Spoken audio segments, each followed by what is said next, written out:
Yuunaayitid Isteets keessatti paartileen siyaasaa guguddoon lamaan harree mallattoo paartii Dimookiraatotaa, arba immoo mallattoo paartii Riippablikaanii godhatan.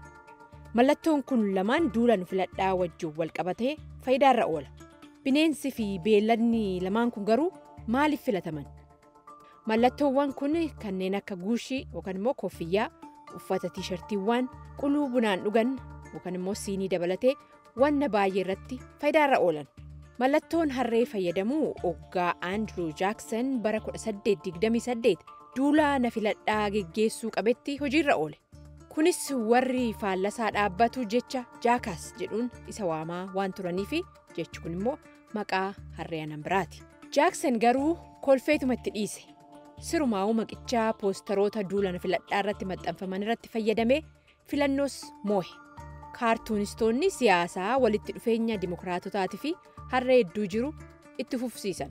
Baay'ee beekamaan ture Toomaas Naast abbaa kaartuunii Ameerikaa jedhamuudhaan waamamaayyuu. Mallattoon Riippablikaanonni fayyadaman arbis akka faarumaan beekamu gahee guddaa qaba namni kun. Fakkiiwwan saataayirii inni kaasaa ture bara 1870 gaazexaa torbanii Harpers irratti bahaniiru. Garuu arbii Riippablikaanota dura gaazexaa duula na filadhaa Linkan deeggaru Feezer Abrahaam jedhamu irratti mul'ateera. Arbi sunis baanarii injifannoo waraana yuuniyeenii kabaju ol qabatee mul'atee ture. Innis tapha ibsaa arba arguu jedhu irratti loltoonni hoggaa waraana waliinii keessatti itti fayyadaman. Hiikni isaas lola irratti bobba'uu akka jechuu ture. Haa ta'u malee jaalalli Riippablikaanonni arbaaf qaban jajjabaachuuf yeroo fudhateera.